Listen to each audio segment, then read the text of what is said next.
Hey, this is Nicole Kelly, host of Disarming Disability. Thanks for listening to the following show on Public House Media. This is Dr. Mariah White, host of Your Life Matters, here on Public House Media. Thanks for listening to the following broadcast on Public House Media. Once you are done with this episode, I hope you'll come check out my show, Your Life Matters, where we talk about dreaming big and dreaming bold to reach your wildest dreams in both your health and your happiness. A new show comes out every single Tuesday. Don't forget to subscribe on iTunes so you'll never miss an episode of Your Life Matters. Thanks again for checking out the following broadcast on Public House Media.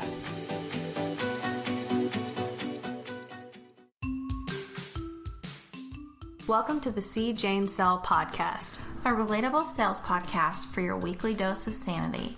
I'm your host, Chelsea Dupre. and I'm your host, Lee Nevis.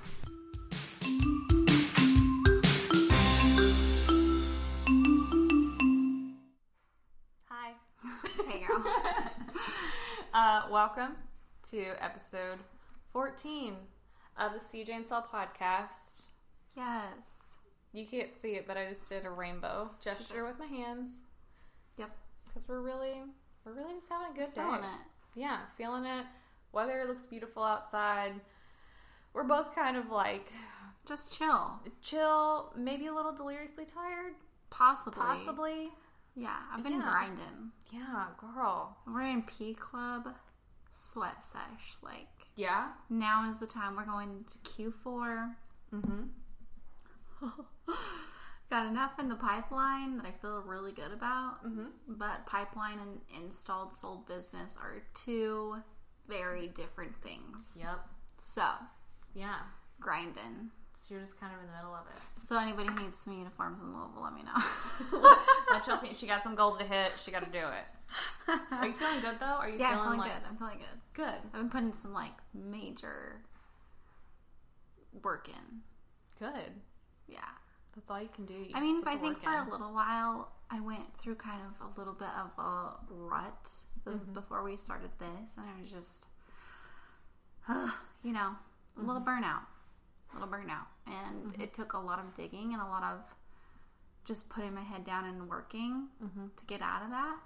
And I'm back where I was. I'm feeling pretty good about it. Good. That's awesome. And that's like, I feel like the biggest thing about burnout is that it's inevitable. It's like Thanos, you know? It's inevitable. Oh my gosh. Anyone? In game? Got it. Okay, Yeah. cool. Okay, did you cry? Oh, I sobbed. Oh, me too. I sobbed. And then baby I had to tears. be like super like low key about it because Adam knows when I'm gonna cry or when I'm crying, and he does this thing. Adam, if you're listening, he does this thing where he like looks over, and I can feel him, and I already feel like a total Dumbo, and he's like, "You're crying." I'm like, "I know I'm crying." Oh my gosh. So then I had to be like, "No, bro, I'm good." Oh my I'm gosh. like, chill. And I just didn't want you to see my double chin. So I had to duck my face in my... Oh. Or I had to act like I'm like rubbing my eye. And he's like, "I know you're crying." I'm like... Oh, I know. And then you have to... It's like all of a sudden you just came down with a cold. Yeah. You're like... These allergies. Wow, I have allergies God. for the last 10 minutes of Avengers Endgame. I don't care that he died. It's not that. It's this person. Spoiler free, we're not telling you who died. Yeah. Whoa. Someone... Wow, Chelsea. Wow. Okay, y'all, if you haven't seen it yet, that's on you. It's only been out for like a month, though. Maybe Yeah, not but all I mean, the it time. set records. Like, $1 billion. I mean, That's a like, good that's point. on you. I'm about Yeah. to say it, but... Don't say it. I will Okay. delete this. I'm very much about no spoilers. Okay, well, because I love Except Lee. Game of Thrones spoilers, because, like, F that show right now. Yeah. So, if you go to Lee's Twitter... My Twitter is a human pile of trash that literally is just, like, nothing but me yelling about Game of Thrones into the void. Because I'm, like, mad right now. And I don't know if anyone watches that show, but my cats are actually literally going... They also agree with me. They're running around. They're also angry. upset. I just expected so much more, and I feel like I I hate when my time is wasted. It is my biggest pet peeve. I hate when people waste my time. It's like if you ask me to be somewhere at 1 p.m. and you don't show up till like 1:45, I'm mad and I don't care. And I'm going to be like, I do not like it. I have put in like 8 years of my life watching this effing series. And now all you're going to do is just F it up and have all the characters on the show just take complete nosedives and literally like, I'm just mad. I feel like my time is wasted and that's what I don't like. I don't like my time to be wasted. Chelsea doesn't watch it, so. Never watched it. Probably won't. Just don't. I feel like that's a huge time commitment. Mm-hmm. I've heard people like, it's life-changing. You've got to watch it. Yeah, they probably said that like 3 weeks ago before it started. Actually, yeah. Yeah, they did. Now that I'm thinking back, they're like, you've got to watch it. And it just... Yeah. That's all right. But yeah, the series finale is this Sunday. Maybe by some miracle they will turn it around, but... Not looking like it. It's not looking good right now. So we're just gonna roll with the punches, and it's like a life lesson. Sometimes life doesn't work out the way you want it to. It's inevitable.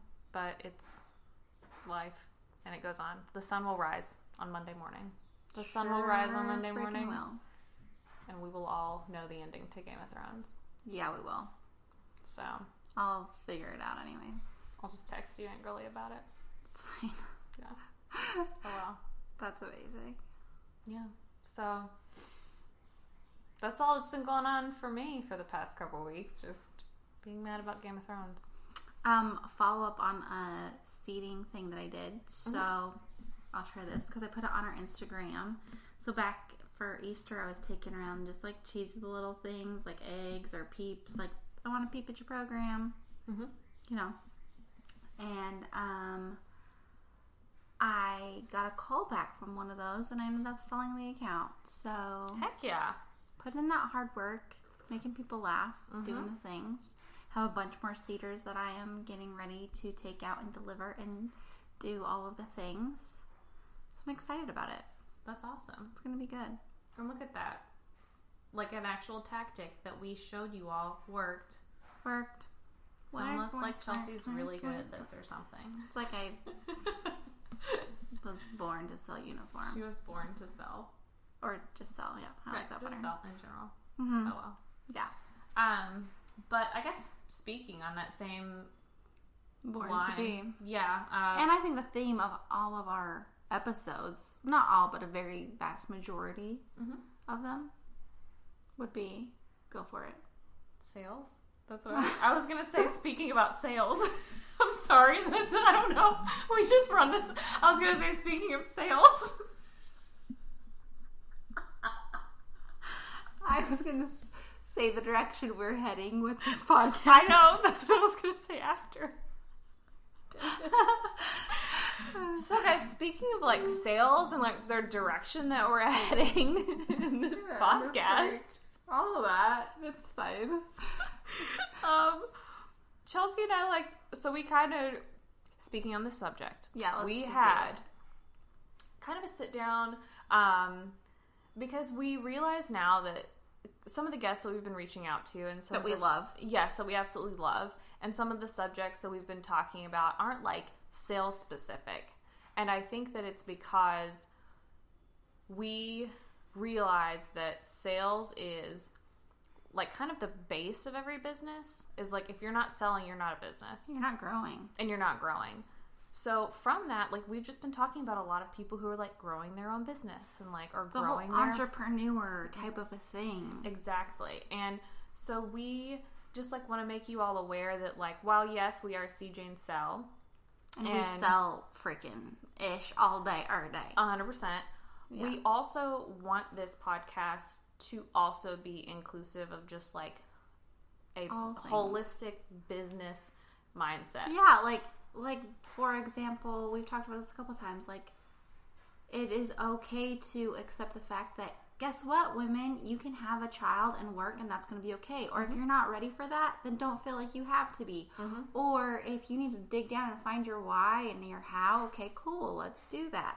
I mean, there's just so many more things that we want to talk about other than just how to structure a meeting. And if you want, we can do that. And we 100%. probably will do that. That's Completely. cool.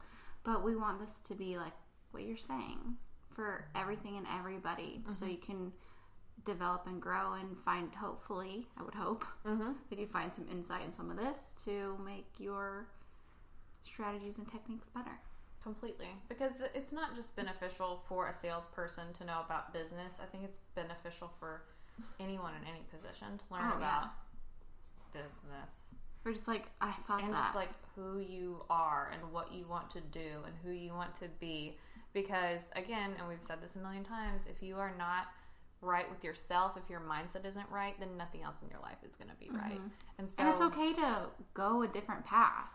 Oh, it's okay to be like, yes, this is it, but this little turn is only going to make it better.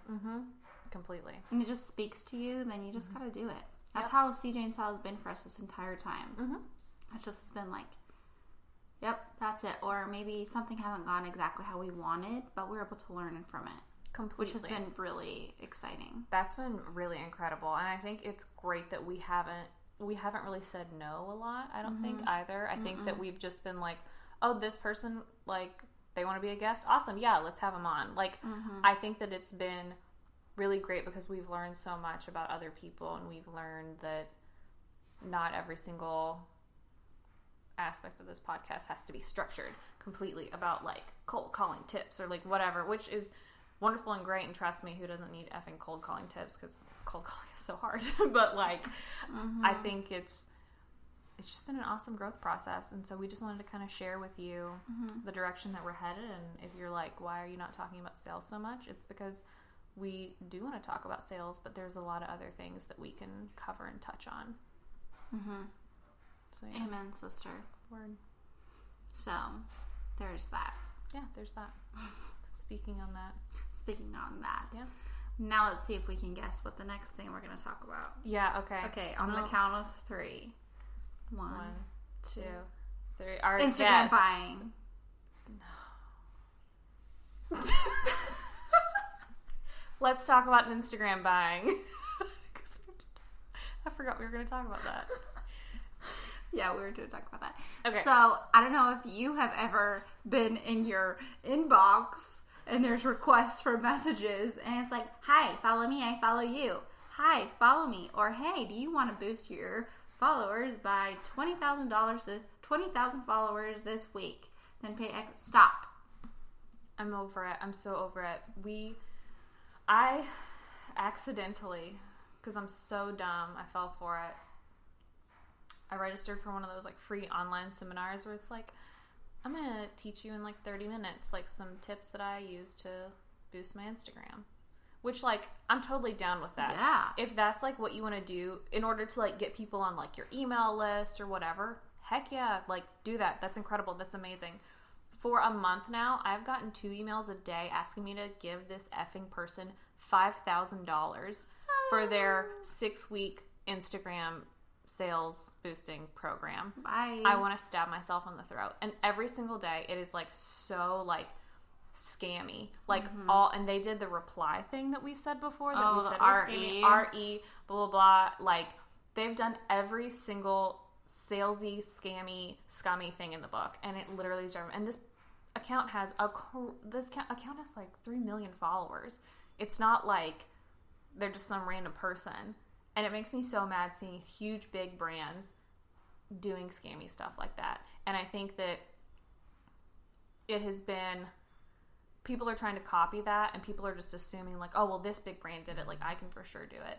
And so I feel like all like my following count for the past month and a half has been at the exact same number, even though I've had like 100 different accounts follow me. Because they'll follow you, and then they'll unfollow you the next day, and follow you, and unfollow. And it's just Who has like, time for that? it's like, you're getting on my nerves. You're an extra notification on my phone. Stop doing that. I'm not going to follow you. I don't know you. I'm not interested in your dumb posts. I'm over it. I hate it. It's driving me like, it's literally driving me insane. It's driving me crazy. It really is. It's a lot.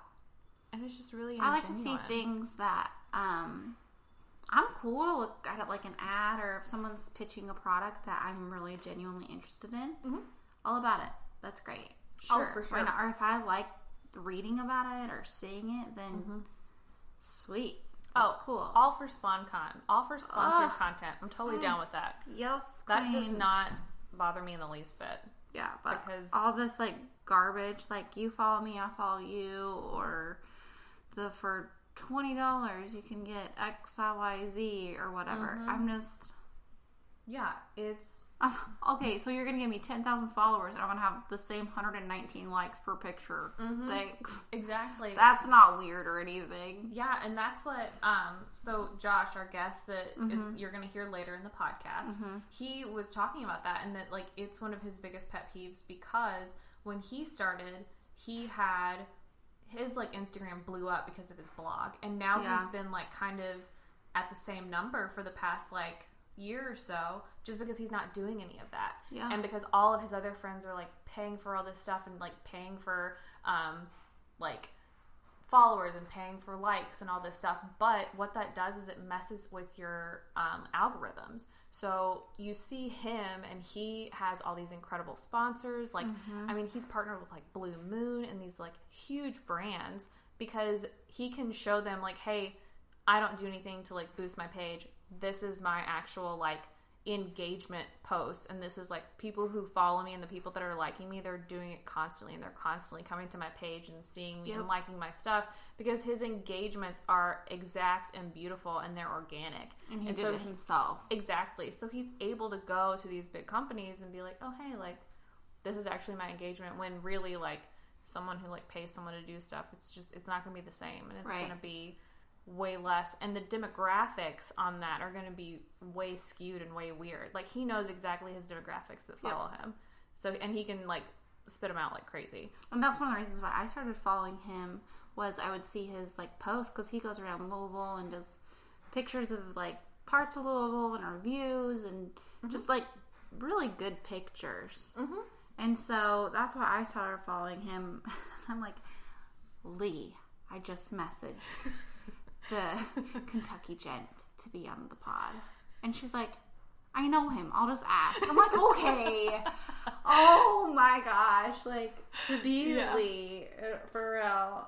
There's been a couple of people I'm like, oh my gosh, I'm gonna message them. She's like, I have their phone number. I'm like, oh well, that's cool.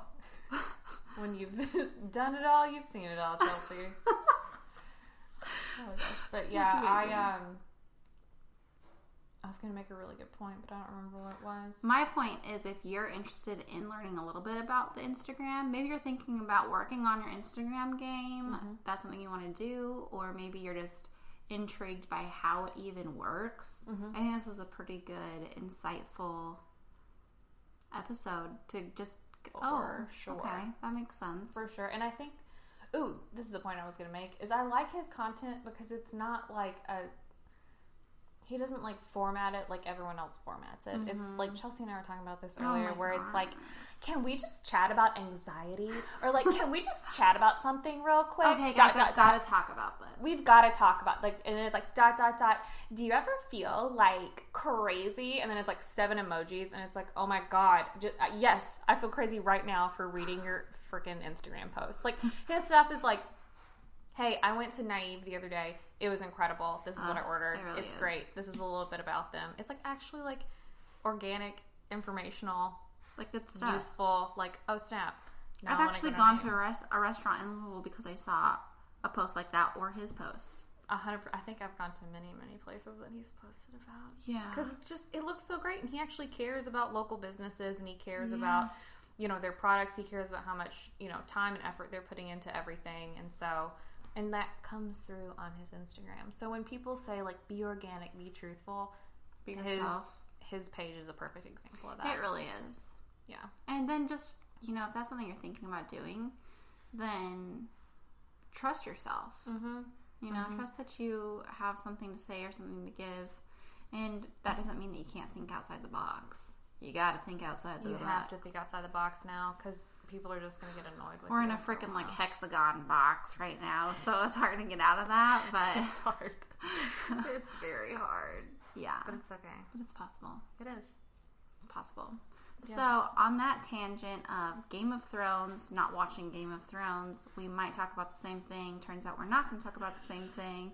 And then how... Can you guys tell we don't write anything down? We just hit record and talk. I know. One of my managers, he was, like, not my sales manager, but my branch manager, he was like, I bet you're putting a lot of time into, like, getting your episodes ready. I was like, bro...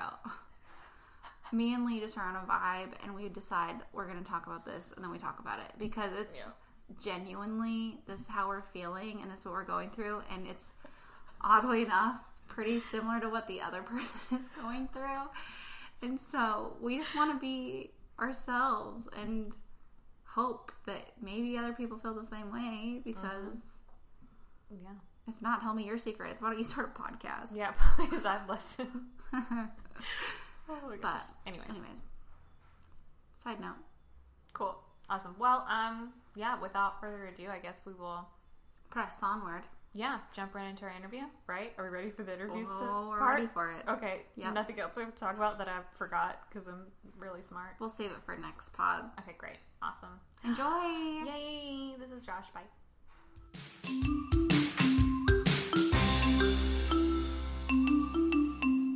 Hello, everyone. Welcome to another episode of CJ and Sel podcast. This is Lee. Chelsea is not with us today. She's being a responsible adult and working like a loser. Just kidding. Chelsea, hope you're doing great. We're so excited today because we are here with the one and only Josh Johnson, aka the Kentucky Gent. Thank you for being here today. Yeah, thanks for having me. Of course. So if you're not familiar with Josh, first pause the podcast right now. Go follow him on Instagram, the Kentucky Gent. His Insta is absolutely beautiful, has amazingly curated content. It's gorgeous. And I actually, and I don't even know if you remember this or not. Oh, shoot. So we've actually met like 9 or so years ago.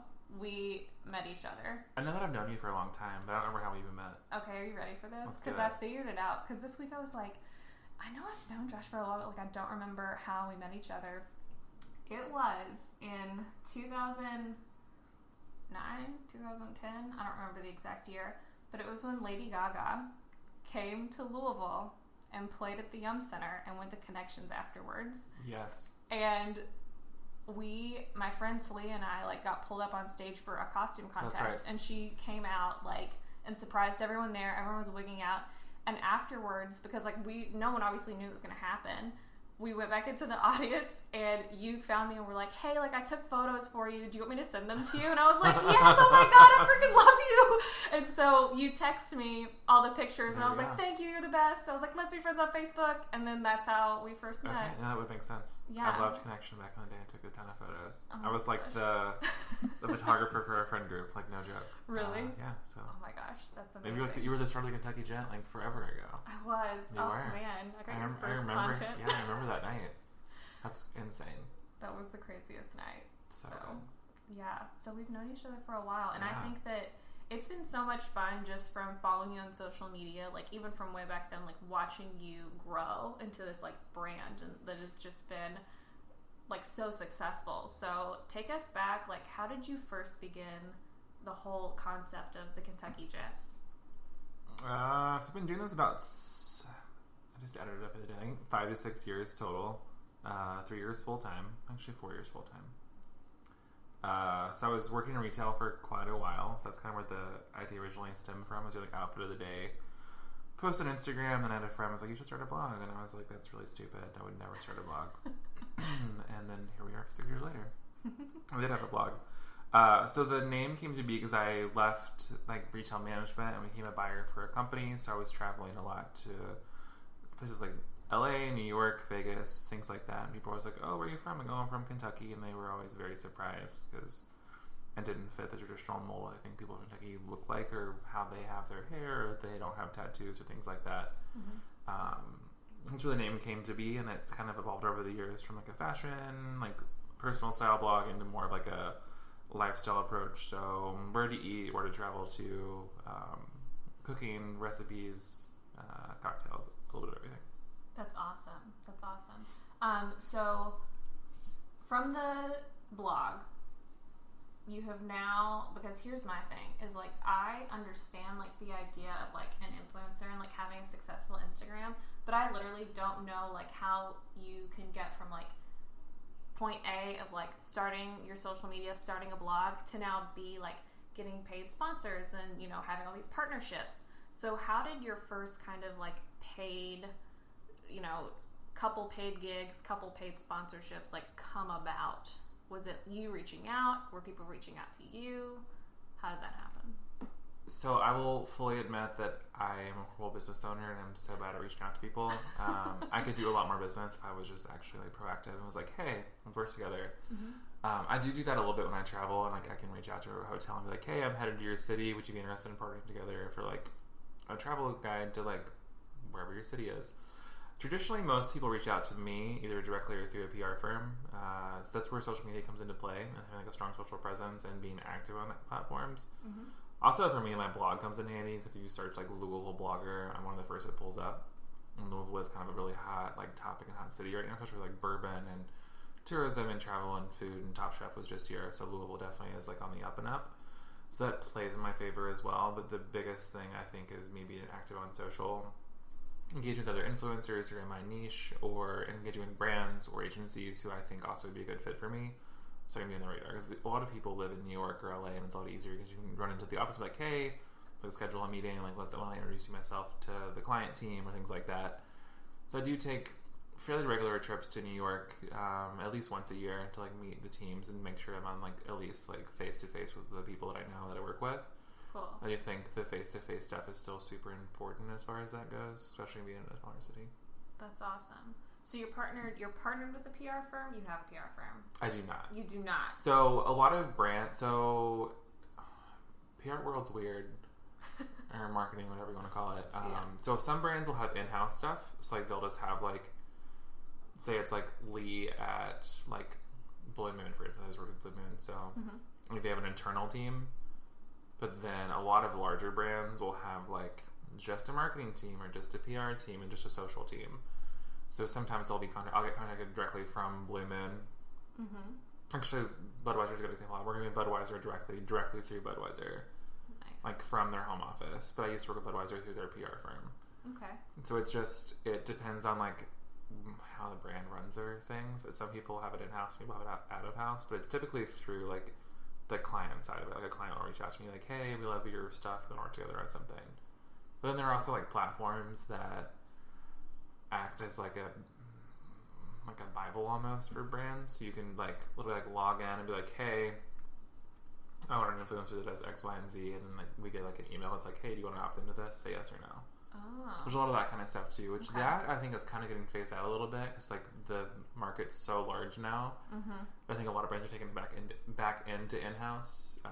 The positive with like platforms like that is for brand side is that there's a lot more analytics behind it. The positive for us is we don't have to send it over, because that can be a little redundant if you're like sending over stats, and like that's not what we got into business for.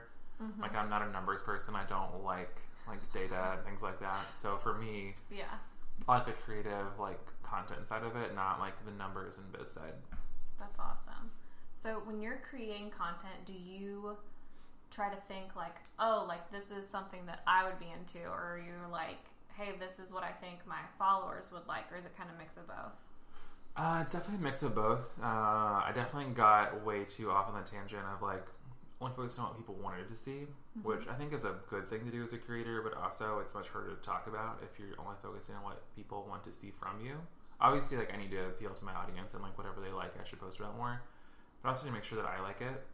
It's much easier to talk about content than like, oh, I actually like this. Not that I would post about something that I don't like, but it's easier to talk about things that I want to talk about. And make it relatable for an audience than just being like, oh, you want to hear about, I don't know, some random thing that I don't really love. We doing it just to make content for you guys. So it's I prefer to focus on what I like to do, and then try to spin it in the way that I can, if I am able to make it relatable to a larger audience. That's awesome. So what's like your day to day? Like what's your like work? Do you wake up at like 6 a.m., do your thing? What is your, like, I guess work week kind of look like? Work week kind of depend. Like last week was Derby in Louisville, so like last week was insane, and days were like typically like all night versus like day side. I slept most of the day because events run late. But typically like days start around 8 or 9 for me. I work out, go to Orange Theory, and then come home, have breakfast, do like coffee, check my emails, that kind of stuff. And if it's like an office day, so I'll be like editing photos or writing content or replying to emails, doing contracts, that kind of stuff.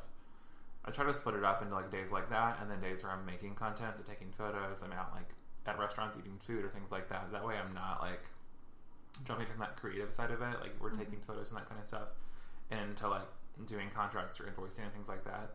So, because for me, my brain doesn't function like that, so it's easier for me to split it into like segments. So each day is definitely different. Like some days I'll be traveling for work, like I'm headed to 2 cities next week and the week after. That's awesome. So those days are fun, because those days are like I'm on the road all day, and like scheduled like breakfast, lunch, dinner, drinks, all that kind of stuff, so I can experience the city and kind of like get photos and make content. We can do like a city guide for those cities. Nice. So it really depends on the day, the client. So it's kind of all over the place, which is fun and also not fun because I'm not the most organized person in the world. So it's somewhat nice to have a schedule as far as like getting creative, because I can definitely like do nothing all day if I'm not careful. Yeah, for sure. Well, I think that I'm kind of the same way. Like I kind of have to schedule out exactly what I'm doing. Not maybe exactly what I'm doing, but I have to be like, okay, Tuesday I'm going to wake up and I'm going to do X, Y, and Z. And I'm going to write it down on a piece of paper. I'm going to put it on a Post-it note, like on my wall or wherever. Because if I don't write it down, I can't just like wake up and like get in that mode. Like I have to plan to be in that mode. Yeah, I'm the same. So a lot of times before I go to, if I have like a big day the next day, before I go to bed, I'll like write down like, all right, Tuesday. And I even put like gym, and then I'll put like coffee, and then I'll put like whatever. But I'm like, I know that I have to do those things, but at least in my head, getting it out of my head onto paper, I can stop stressing about it as much. I just have to like get it out of my head and onto something. Yeah. I think where my love of writing probably comes from more than anything is because like I can get things, if things are out of my head and I write it down on paper or put it into like an article, it's much easier for me to deal with it than to like, if it's in my head, I'll lay in bed for like 3 hours and be up to like 4 and be like, oh yeah, tomorrow's gonna be a busy day, you should do this, this, and this, and this. But once I write it down, it's like done and out of my head and ready to go. Yeah, I love that. So you mentioned that you loved writing. So obviously you did start a blog. Were you into writing before that? Or did you just kind of start getting into it whenever you started blogging? So actually I graduated high school with like 15 college credits in English. Like that was kind of what I thought I wanted to do, but I didn't really know how I was going to do it when I was like 18 years old. So I always loved English. I love writing.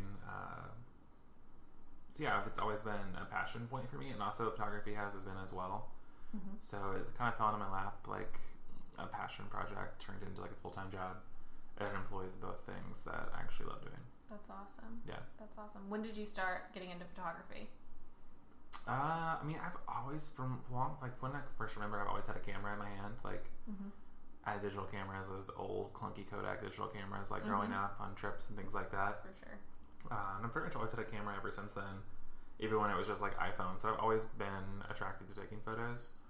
And over the years, it's been fun to like get a full DSLR and kind of self-teach myself on all of that kind of stuff and learn to edit and capture content and even do video sometimes now too.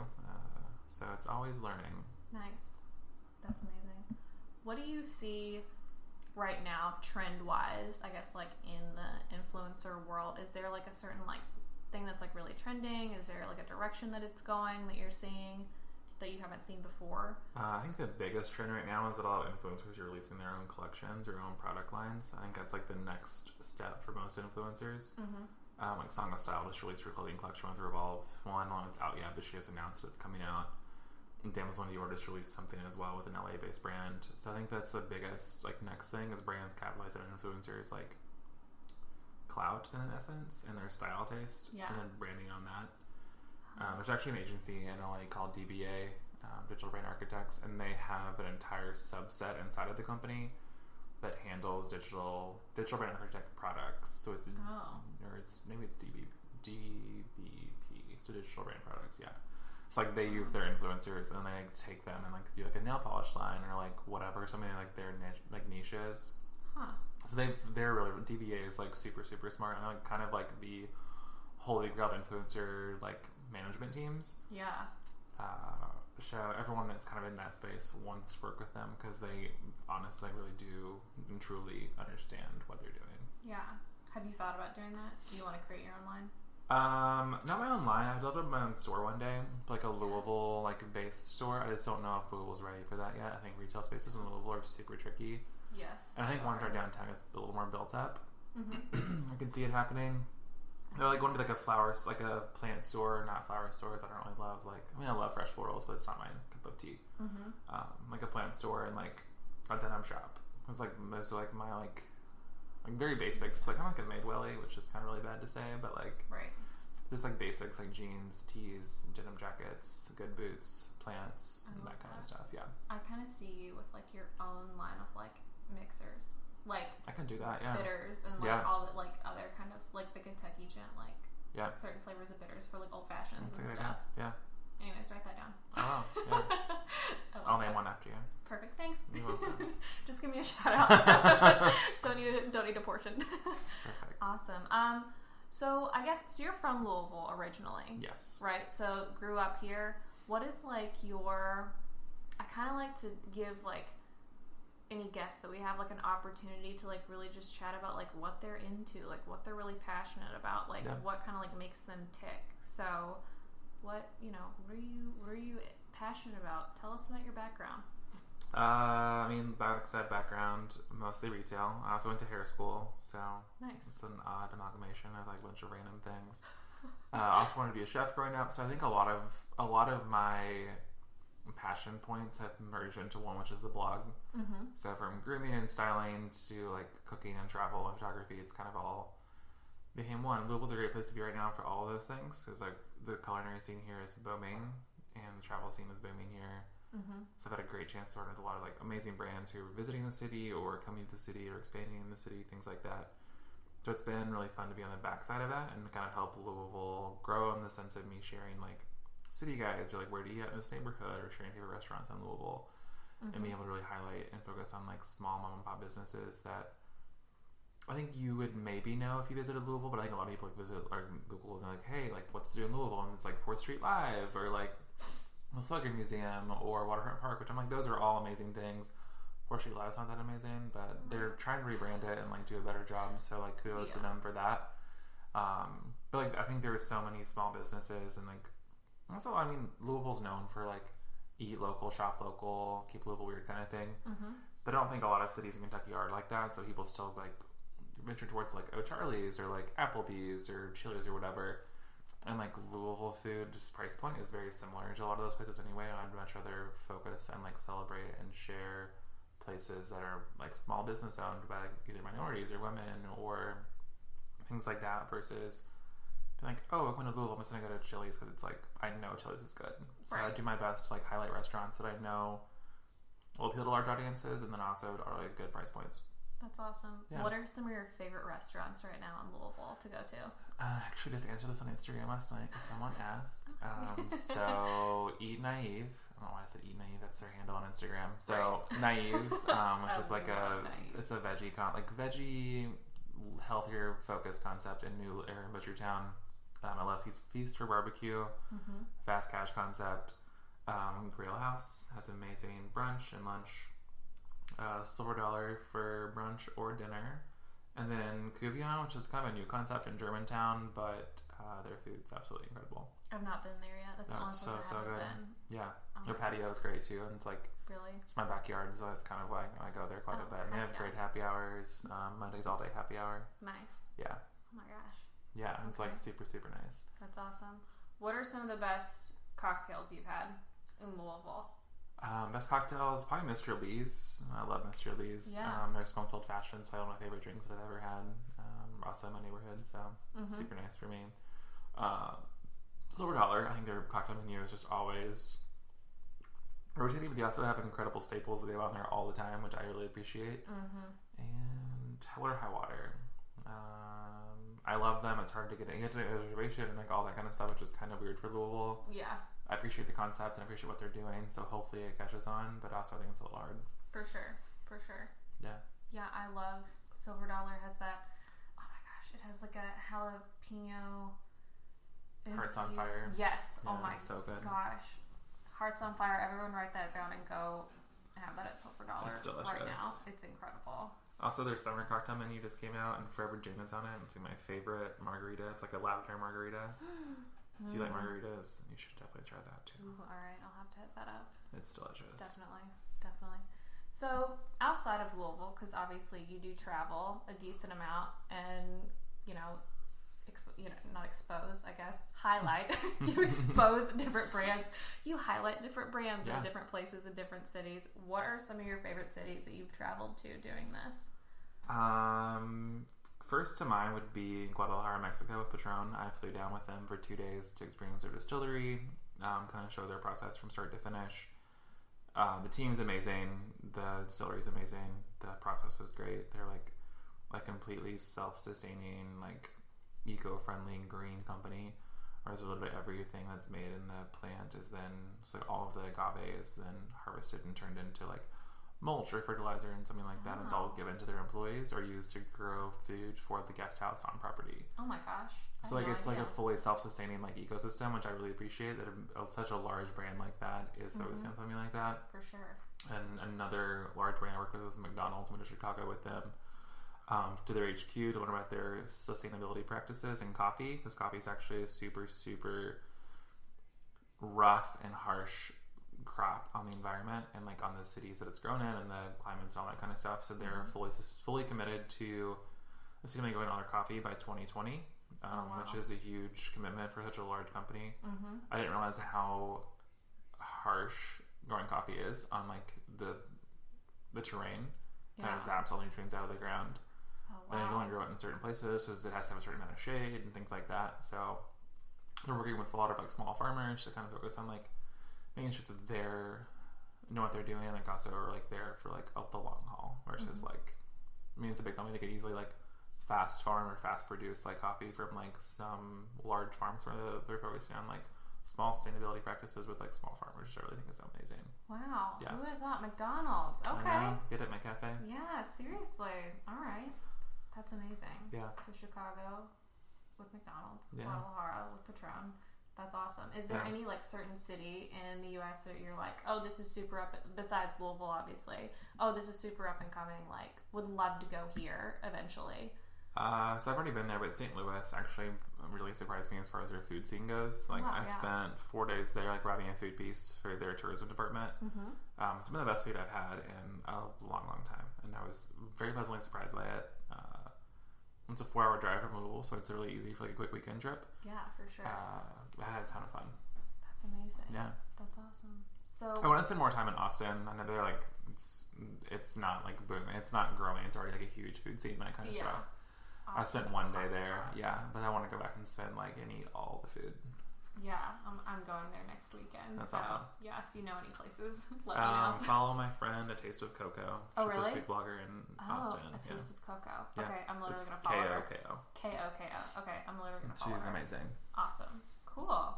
Well, what's up next for you? I know you said that you're traveling a couple places. Yeah. Is there anything like new that we can be looking for in your content or? No. I'm kind of getting back to like a Louisville focus. I kind of got off on that for a little bit. I was dating someone out of state for a while, so that made it a little like I was traveling more often to see him. And then that breakup, I kind of got waylaid for like a year afterwards. So focusing more on like Louisville content, like highlighting restaurants and new places, but also I want to kind of go to like the divey places and like Ollie's Burgers or like Dizzy Whiz or like Dairy Dell. Do like little bitty like iconic like Louisville staples for things and focus more on that kind of stuff for a little bit this summer and do like a little like 5 best like hole in the wall places to get a burger or things like that. So I'm gonna try to get back and do more of like a Louisville focus. That's where I got my roots. That's where I started at, was like Louisville focused everything. Yeah.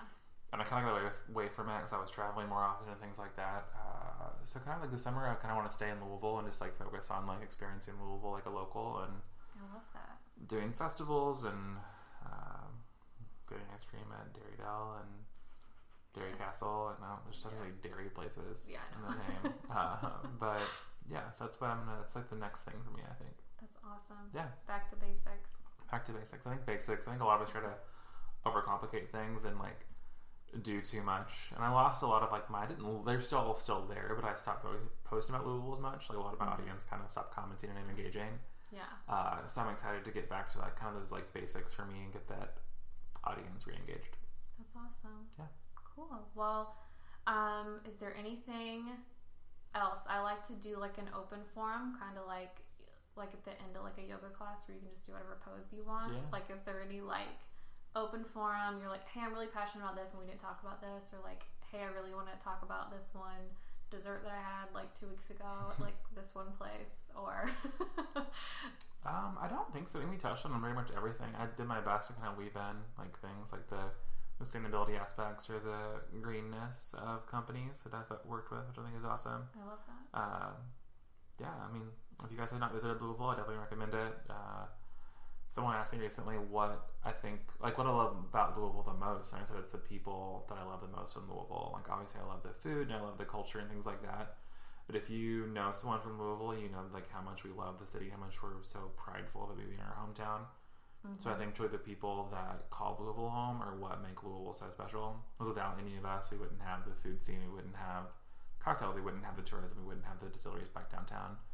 So Louisville's growing, but it's because of the people that call it home. We're so prideful of our city and so proud of it that we want to highlight it in all ways we can. That's awesome. Yeah. Hey. Well, tell everyone where they can find you.